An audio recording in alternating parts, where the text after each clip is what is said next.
हळदी कुंकू आणि नाकामध्ये नाक जर कोणामुळे असेल तर ती माझ्या राजांमुळे आहे. अंगणामध्ये तुळस, दारामध्ये गाय, घरामध्ये माय, अंगणावरती कळस, हे जर कोणामुळे असेल तर ती माझ्या राजांमुळे आहे. एवढे जर राजे आपल्यासाठी लढले, जर राजे लढले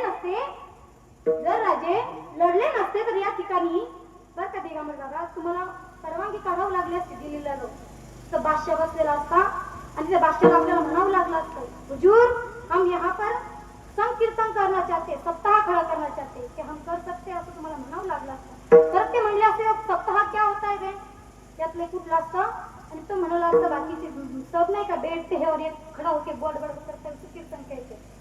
मला देखील म्हणावं लागलं असतं बाबा हुजूर हम आपके सामने कीर्तन पेश करना चाहते हैं कि हम कर सकते हैं असं म्हणावं लागलं असतं. पण राजांनी आपल्याला असं काहीही न म्हणण्याचं काम ठेवलं. एवढे राजांचे आपल्यावरती उत्तर आहे. बरेच जण म्हणतात की तुमच्या राजाचं कुठं मंदिर आहे का? नाही आमच्या राजाला मंदिराची गरज का?